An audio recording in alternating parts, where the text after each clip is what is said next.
The giants that ruled the earth. Have you ever wondered what the biggest creatures on earth were? Some of them were so massive that if they still existed today, our world would be unrecognizable. Number 1. The ocean giant. The blue whale, the largest animal to ever live. Even today, this ocean giant can grow over 30 meters long and weigh more than 200 tons.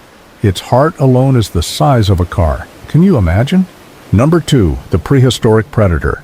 But the ocean once had an even scarier ruler, Megalodon. This monstrous shark was 3 times bigger than a great white, with teeth the size of a human hand.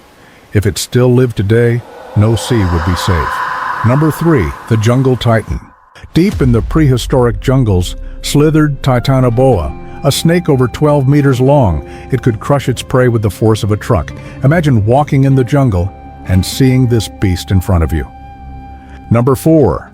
The king of the land. Forget T-Rex. The Spinosaurus was even bigger. It was the largest carnivorous dinosaur, ruling both land and water with its sharp claws and deadly bite. What if they still lived? These giants may be gone, but their legacy still shapes our world. Imagine if they still roamed the earth today. Would we be the rulers or the hunted?